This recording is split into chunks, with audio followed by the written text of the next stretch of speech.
अस्सलाम वालेकुम। क्या आपका बच्चा मोटा है? बहुत सी माएँ बड़े फ़ख्र से कहती हैं मेरा गुगलू मुगलू बच्चा है, मोटा बच्चा है। और बाज़ लोग कहते हैं नहीं मेरा बच्चा हेल्दी है। मैं ये बताना चाहता हूँ कि हेल्थ का मोटापे से कोई ताल्लुक़ नहीं है। हेल्दी होना और है, मोटा होना और है।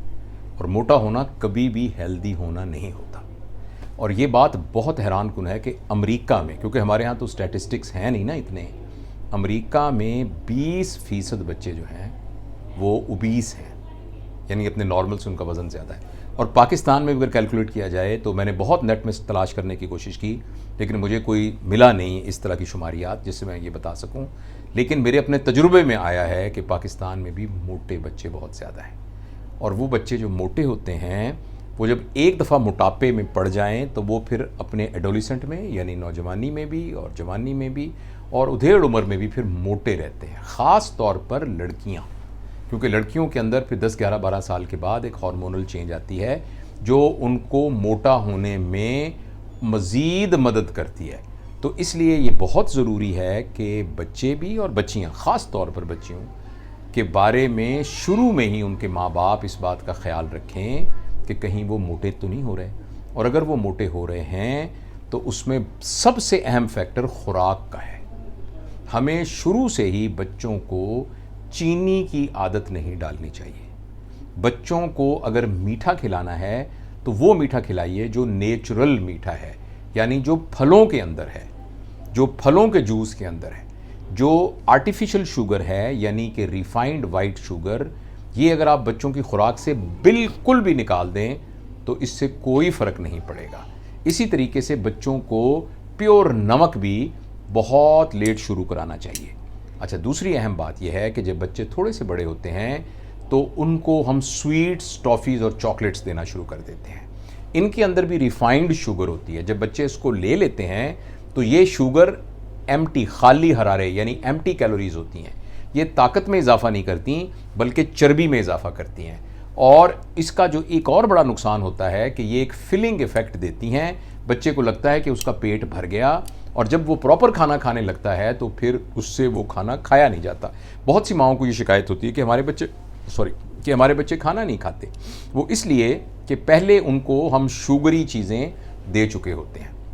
इसलिए और तीसरी अहम बात है कि जब बच्चा थोड़ा सा बड़ा होता है तो इसमें कुछ घर का कल्चर, कुछ हमारे माशरे का कल्चर और कुछ माँओं की सुस्ती, जिसकी वजह से बच्चे बाज़ार की चीज़ें खाना शुरू कर देते हैं। ख़ास तौर पर ऐसी बाज़ार की चीज़ें जो बहुत आसानी से घर में बन सकती हैं।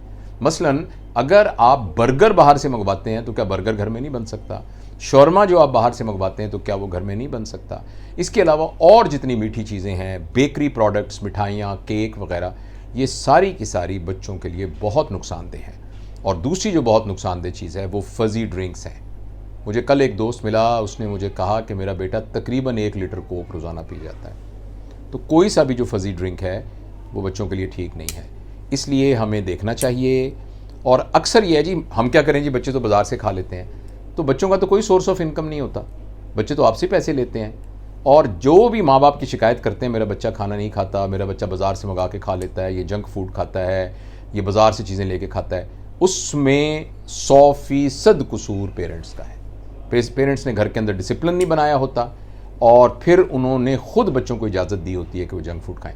मैं अपनी गुफ्तगू का इख्तिताम इस समरी के साथ करता हूँ कि शुरू से ही कोशिश कीजिए कि बच्चों के अंदर मीठा रिफाइंड शुगर का टेस्ट ही डेवलप ना हो।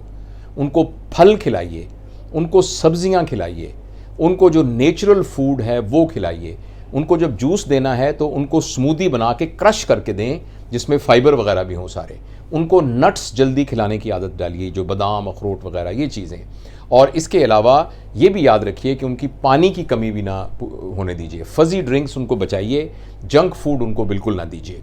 और जो आखिरी बात है कि कुछ परसेंटेज बच्चे होते हैं, ये बहुत कम होते हैं, कि जो बावजूद खाने की एहतियात के भी मोटे हो जाते हैं। और ये वो हैं जिनको कोई ना कोई हार्मोनल प्रॉब्लम होता है। लिहाजा अगर एक बच्चा खुराक की बेतरतीबी ना होने के बावजूद मोटा हो रहा है तो आपको किसी एंडोक्राइनोलॉजिस्ट को दिखाने की ज़रूरत है, कहीं उसको कोई हार्मोनल प्रॉब्लम ना हो। लेकिन मैं अगेन ये कह रहा हूँ, दोबारा कह रहा हूँ कि हार्मोनल प्रॉब्लम वाले बच्चे बहुत थोड़े होते हैं।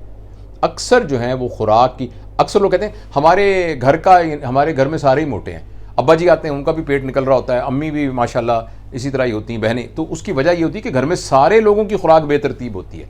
वो ऐसा नहीं है कि कोई जेनेटिक्स के अंदर कोई चीज़ होती है, घर में सब लोग बेतरतीबी से खाना खा रहे होते हैं। और इस तरह बच्चों को भाग दौड़ की भी आदत डालिए।